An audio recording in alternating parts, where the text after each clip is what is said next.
Hey guys, welcome to the Creative Arena. So this is a continuation of our text review animation effects using GSAP and SplitText on Elementor. Now, if you've not seen the part 1 of our series, there is a link in the description of this video where you can access that and then watch it and follow up with what we're doing. So in this tutorial, I'll be showing you another method of creating a simple text animation. And also the reason why I'm showing you this particular method is because it comes with some cool properties that gives you the ability to, create a more dynamic and advanced level of text animation in the future. Okay, so without further delay, let's dive in and get started. So in our Elementor editing script, what I'll do here basically just click on that plus icon, then select the flex block and select the structure here. Come over here, set the content width to full width, minimal height set it to VH 100. Then I will justify content to the center and align item to the center. Go over to the style option for the background type and set the color to black.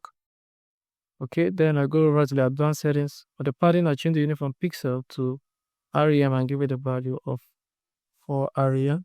Okay, so now that I've done that, the next thing I'll do here is I'll come over to the add element and select the heading widget. Now I'm just going to replace this text here, and I go over to the style option and tweak it a little bit, set it alignment to the center. For the typography, I'll come over here. For the size, I'll change the uniform pixel to REM and give it a value of 2.6 REM. Okay. And then I'm going to come over here, set the color to this. Okay. We can even increase this. Let's increase this to, let's say, 3 REM. Let's see. Okay. All right. So now we now have that. All right. So what I'm going to do here next is I'll come over to this add element. Then I'll search for the HTML widget. Okay. Then I'll drag it and drop it here. I'll go over to my code editor where I've written down the code. You do not have to worry about this code. It's going to be made available on the video description for you. I'll just copy the code out. Then I'll come back here and I'll paste the code here. Now I'm just going to expand this a little bit. So in this particular animation here, we're adding it to a class called the text animator. I'll just copy this class out. Now, using this method of animation, text animation, we won't be using the normal method we used in the previous one of adding the text, the CSS class to our text. Like, okay, what I'm saying in essence is this. In our previous video, all we just did was come over to the advanced settings and then come over here to the CSS class and we added this here. Okay, so now we've done this. If we use this method and we'll come over here, we'll click on the publish. If we should click on publish, our animation will not take effect. So after clicking on the publish, now when you click on preview, we're going to see this is the way our animation came in, and this is not what we want. Okay, now you may be thinking that, all right, we did not add the stagger effect here. Okay, let's come over here and let's add the stagger. Let's set it to 0.2. Okay, and let's publish this. And when we'll go back here, we're still gonna get this, and this is not what we want. Okay, it's not supposed to be like this. So in order for us to fix this, we're going to add our CSS class in a different method. So we'll come over to this heading, go to the advanced settings, and we're just going to delete this. We'll go to the text content here, and then we're going to add a span tag here. Just come over here and write a simple code here, span, and then add our class, the span class, like this. And then we'll come over here and we'll close it like this. Okay, so now when we click on the publish for this, and then we'll go over to the style option, to the preview, we can see now we now have a different method of animation like this, like what you can see here. Okay, so this is the best way of applying the CSS class to the text you want to animate using this particular method of text animation that we will be working on this tutorial. Okay, so you may be wondering why we want to make use of this. Don't worry, as time goes on, you understand why I want to show you this particular method. Now let's go back to our code so that I can explain it to you.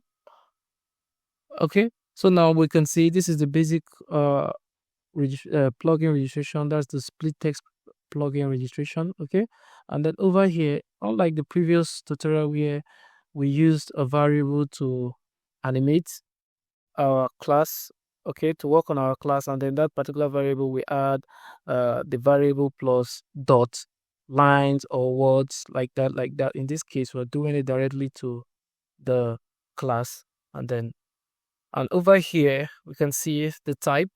In our previous tutorial, I told you that there is the lines. You can animate text by lines, by words, and by character. So in this tutorial, we are focusing basically on lines and words. That is why we did not add the character, but you can add character to spice up your animation. So now over here, this is the method we are using, the onSplit method. Now this onSplit method is a callback function. After the text is been splitted, what this does is it will call this function, and then on this we will return any animation we want here. So you can see this looks similar to what we have previously. Okay, so now you might be wondering why we're making use of this onSplit method. Okay, the reason why we're making use of, I want to show you this particular method is it comes with some extra properties like the autosplit. Okay, so now for the autosplit, let me show you something about what we have going on if we just use this basic setup here.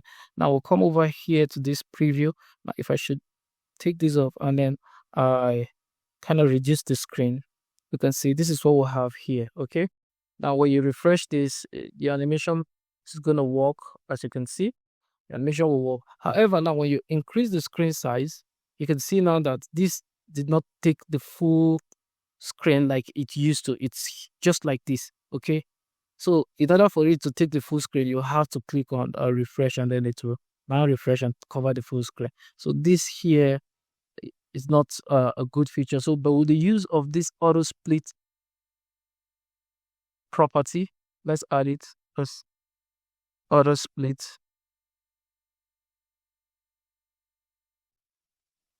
and then we set the value to true. Let's add a comma, and if we click on publish, and then we'll come over here. Now then we'll reduce, let's refresh this page. Okay, and then we'll come over here and reduce our screen size. Now it's going to work as normal. Okay, now however, when we now come back here, increase our screen size, you can see it has taken the full screen as it should be, which is much better. Okay, so now let's come back here to our code. How is it with the onSplit feature? There is another feature, or rather another property that this particular method comes with, and that is the mask property.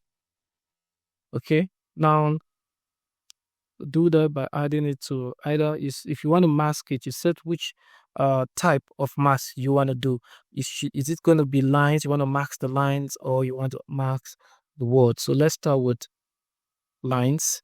Okay, and now let's add a comma here. Now if I should click on publish, you're going to notice something different with our text animation. Now you can see how the text is coming out. This is as a result of the mask effect. In our previous tutorial, we made use of the opacity and opacity to do this effect, but using the mask, it gives you much more control, like what we'll have here, as you can see. All right, let's go back to our code. Now we'll come over here. You can see over here we have the self.lines. Now what this means is that if you want to, whatever the type of text animation you want to do, is it for lines, is it for words, is it for character, you just need to do is to come over here and replace this here. Now let's replace this with words. Let's click on the publish, and we'll come over here. We're gonna see it's been animated by words like that. Okay, so that is another way of adding text review animation, spicing it up and combining things like that. We did like that. So we masked the lines, and then we now add our animations to the individual word, creating that wonderful effect. Also for the stagger effect, same here. You can still add more features to the stagger effects like we did previously.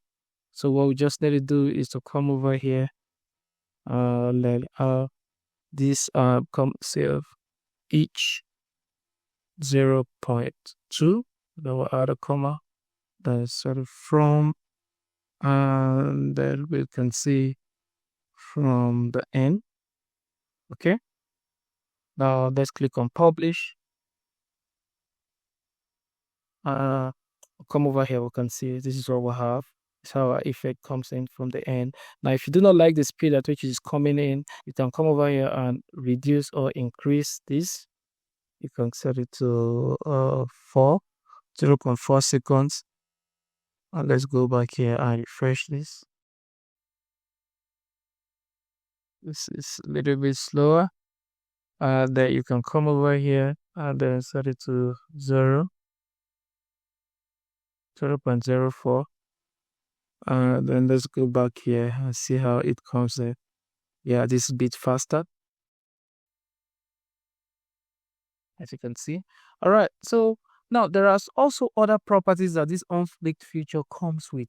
However, due to the fact that we're making use of Elementor, it doesn't really work well with the Elementor. Those features are not allowed by Elementor, so we are unable to use it. Take for instance the word class. That's another wonderful feature that I cannot talk about on this video because it doesn't, for some reason, it doesn't work well with the Elementor. But if you're using HTML directly, it works perfectly. Okay, so this onSplit has our code. Okay, this onSplit here, it has our code, and in the future it can be used for creating more advanced animation and even scroll trigger animation. So in our subsequent tutorials, I'll be making use of this onSplit features and show you how to create much more advanced animations. So that is pretty much it about this tutorial here. Now I've shown you two basic methods of animating your text here. Now in our subsequent tutorials, what we'll be doing now will be much more advanced method of animation, either making use of scroll triggers or other form of crazy animations. I'll show you how to go about that. Okay, so that's pretty much it about this tutorial. If you like what you see and if you've learned something new, remember to give this video a thumbs up. And if you're new to our channel, remember to hit the subscribe button and the bell icon so you get notified next when I drop a new video. Feel free to drop a comment whenever you're confused or have suggestions, and I'll do well to attend to as much as I can. But until then, see you on our next video. Bye bye.